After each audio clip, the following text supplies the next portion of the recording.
Welcome back, students. In my last class I have discussed components of a chart in Excel lesson. Your third lesson, charts in Excel. So in that we have discussed all the components of a chart. Now next point is types of chart. Let us move to that slide. In a Microsoft Excel, it provides wide range of charts to interpret the data, to display the data in Excel. So wide variety range of charts are available. We have different types of charts that is available in Microsoft Excel.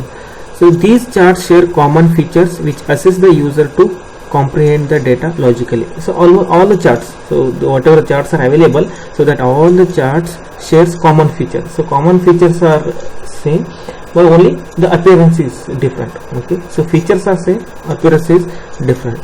So let us move to this bar chart and we'll discuss about this bar chart.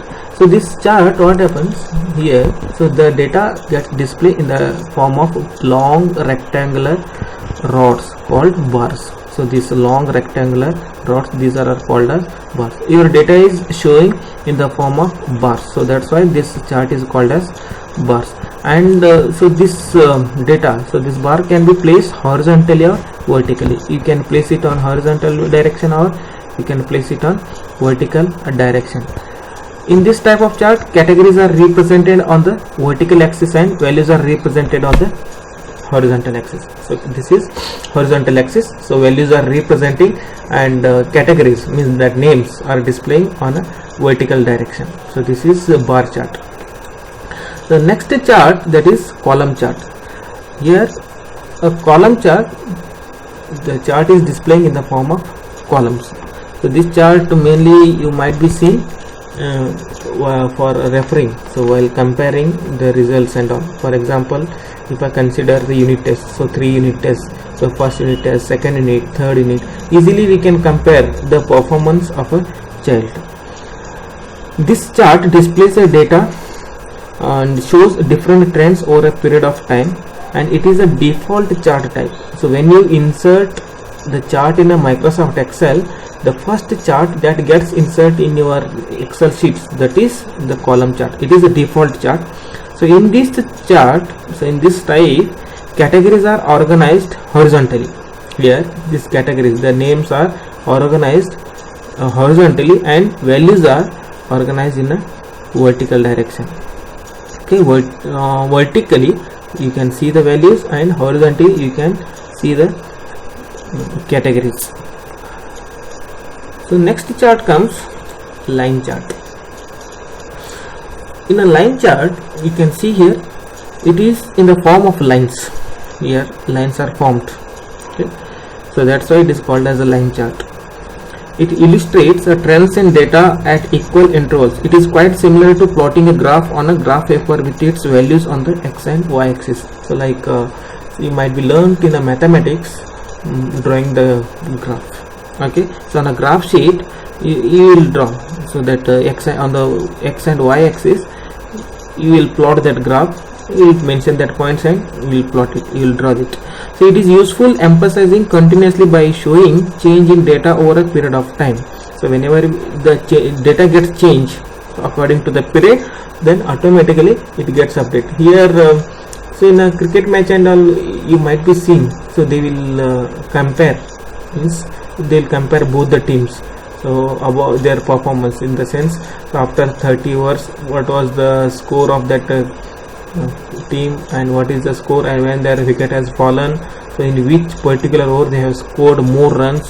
So that is all they display in the form of chart, because what happens, millions of or billions of people will be watching that match, so in that many are illiterate. So by looking at that chart, easily they will understand, they can understand the status of that score.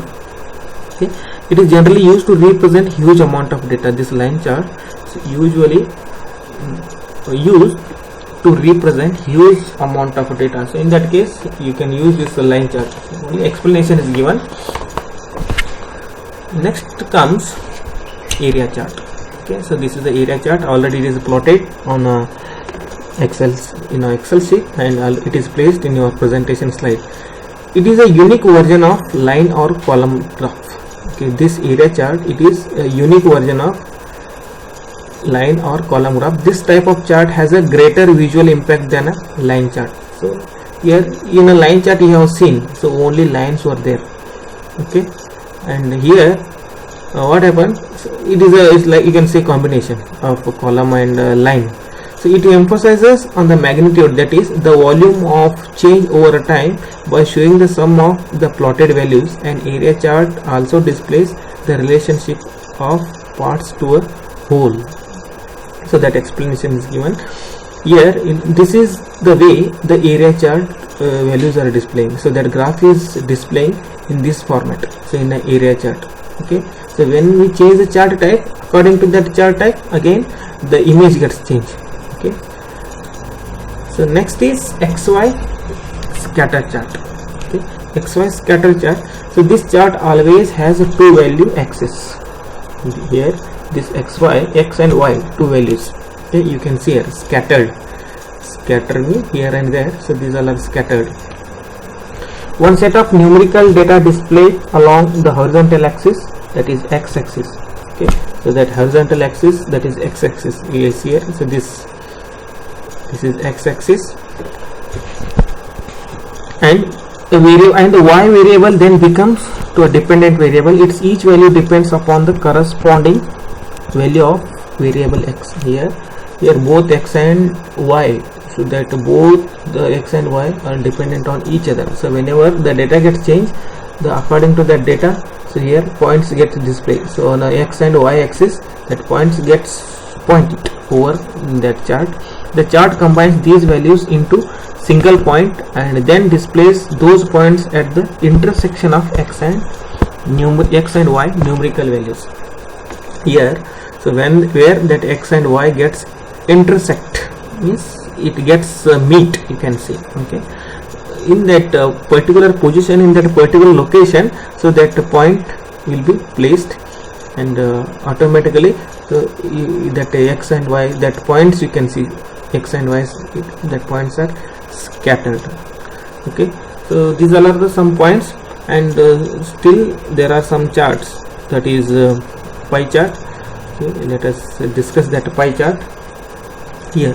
So usually in a news channels and all, you might be seeing that political parties, the seats of that political parties in a parliament or in a assembly house, they display in the form of pie chart. Okay, so you might be seeing, I hope. So this is a pie chart. Okay, it is in a circle form, in a circular form. This chart displays data in the form of circle, that is divided into series of segments. Okay, so these sections, you can say segment means section. Here this circle is divided into different section or different segments. These segments show the relative size of each item in the chart. Here according to that value, so that segment is formed. Okay, so if it is getting more means values are more, if seats are more means it segment is little bit bigger. Okay, so that point is given. It always shows only one data series and is useful when you want to emphasize on a significant element. So this chart type works best with smaller number of values. So here in a assembly, in a parliament and all, there are specific numbers. Okay, so ruling party number, opposition party number, so there is specific number. So with that specific numbers, they plot this pie chart, and with this graphic, with this chart, they explain the majority or minority government. Okay, so seating capacity, usually during election times and all, so they use this type of chart, pie chart. It's an effective way to clear the concept, to clear the point of that news. Okay, so this is pie chart. So here I am going to end this session. So in the next class we will continue with donut chart. So still some more types of charts are remaining, so that we will discuss in the next session. Thank you for watching.